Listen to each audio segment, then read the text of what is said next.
Almer City, klub yang dibela gelandang timnas Indonesia Tom Haye, mengadakan acara makan siang yang berbeda. Dengan tema multikultural, para pemain dari berbagai negara harus membawa makanan khas dari tempat asalnya. Melalui unggahan foto di sosial media klub, para pemain terlihat dengan bangga menyajikan makanan yang dibawanya. Pada hari Selasa kami mengadakan makan siang multikultural tahunan, di mana setiap pemain membawa hidangan dari negara asalnya, tulis caption di postingan. Dari berbagai makanan yang dibawa, ada makanan khas Indonesia, lemper ayam, yang tampaknya dibawa oleh Tom Haye. Dari lemper ayam Indonesia, Vitjes Tanjung Verde, ikan haring Belanda, kabeli Afghanistan, cara yang bagus untuk merayakan banyaknya kebangsaan di tim kami, tutup caption tersebut. Kesukaan Tom Haye pada lemper ayam memang bukanlah hal yang baru. Dalam channel YouTube-nya, gelandang 30 tahun tersebut memang suka makan lemper di Belanda. Jika di Indonesia memakai daun pisang, maka di Belanda lemper hanya dibungkus plastik. Saya suka makan ini di Belanda, tetapi di Belanda mereka tidak menggunakan daun pisang, mereka hanya menggunakan bungkus plastik, jadi langsung terlihat, tutur Tom Haye.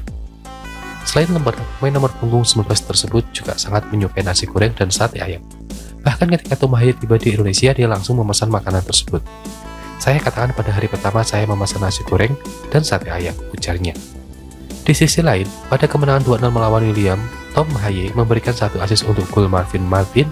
Saat ini Almer City masih bertengger di posisi ke-18 klasemen sementara dan berjuang untuk keluar dari zona degradasi.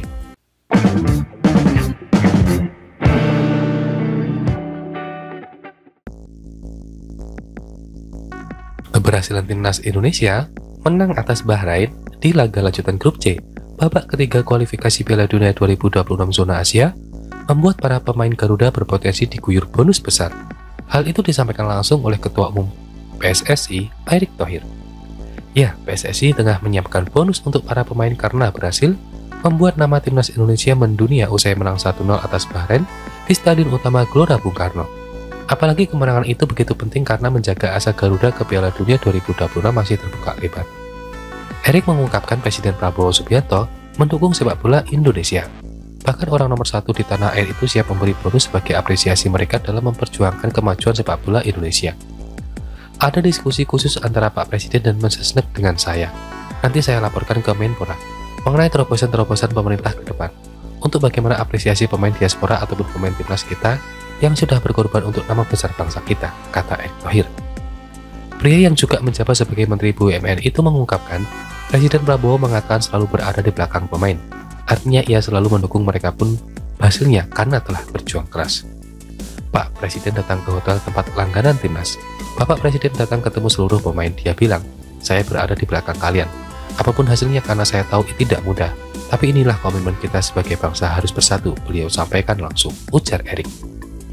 Selain itu, Erick juga mengungkapkan bahwa seluruh pihak harus bersatu mendukung kemajuan sepak bola Indonesia, terutama dalam mendukung timnas Indonesia yang sedang berjuang lolos ke Piala Dunia 2026. Pertandingan ke depan antara Cina dan Jepang itu tidak mudah. Kita harus punya 3 poin minimal. Tentu tergantung dari hasil tim lain. Untuk kita bisa apakah rank 3 atau 4 dan kita masuk round 4, ujarnya. Selanjutnya timnas Indonesia tinggal menyisakan 2 laga lagi.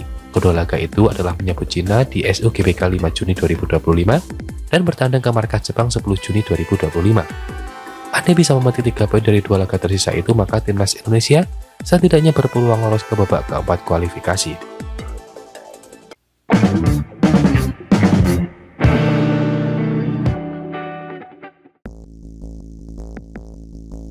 Sintayong resmi tidak lagi menjadi pelatih timnas Indonesia setelah diberhentikan pada 6 Januari 2025. Keputusan ini disampaikan langsung oleh Ketua Umum PSSI Erick Thohir dalam sebuah konferensi pers di Jakarta. Meski begitu, Sintayong masih berpeluang melatih timnas Indonesia dengan yaitu si Persebaya Surabaya yang disebut-sebut sebagai salah satu klub yang berminat menggunakan jasanya. Pergantian kursi pelatih timnas Indonesia berlangsung cepat dengan Patrick Kluivert yang langsung diumumkan sebagai pengganti Sintayong pada 8 Januari 2025. Meski demikian, banyak pihak yang tetap mengapresiasi pencapaian Sintayong selama menangani timnas Indonesia.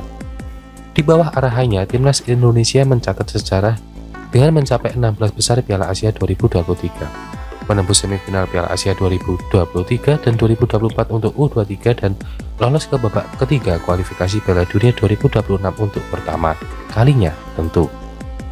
Sementara itu, di Liga 1 Persebaya Surabaya tengah mempertimbangkan berbagai opsi untuk musim depan, termasuk kemungkinan merekrut pelatih baru.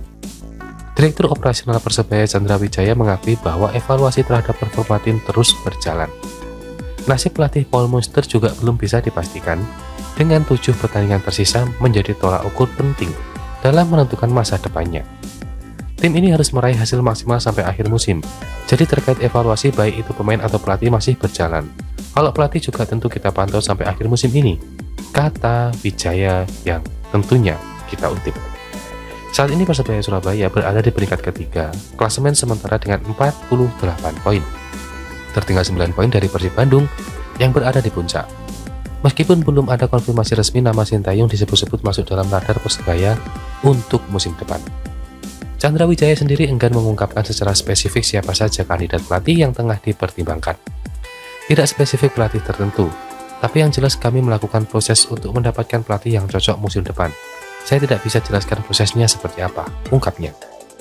Jika Persebaya benar-benar ingin merekrut Sintayong, maka keputusan ini bisa menjadi kejutan besar di Liga 1. Kembalinya pelatih asal Korea Selatan tersebut ke sepak bola Indonesia tentunya akan menjadi daya tarik tersendiri bagi kompetisi domestik. Namun, segalanya masih bergantung pada keputusan manajemen Persebaya dan kesiapan Sintayong untuk kembali melatih di Indonesia. Kami tidak mau tergesa-gesa untuk menentukan posisi pelatih. Kita akan support semaksimal mungkin dan kita putuskan nasib kita di akhir musim ini, tegas Chandra Wijaya. Tidak spesifik pelatih tertentu, tapi yang jelas kami melakukan proses untuk mendapatkan pelatih yang cocok musim depan. Saya tidak bisa jelaskan prosesnya seperti apa, sambungnya. Kini semua mata tertuju pada akhir musim Liga 1, di mana keputusan mengenai siapa yang akan memimpin Persebaya musim depan akan ditentukan. Jika benar Sintayong yang dipilih, maka sepak bola Indonesia akan kembali menyaksikan sentuhan strategisnya dalam kancah domestik.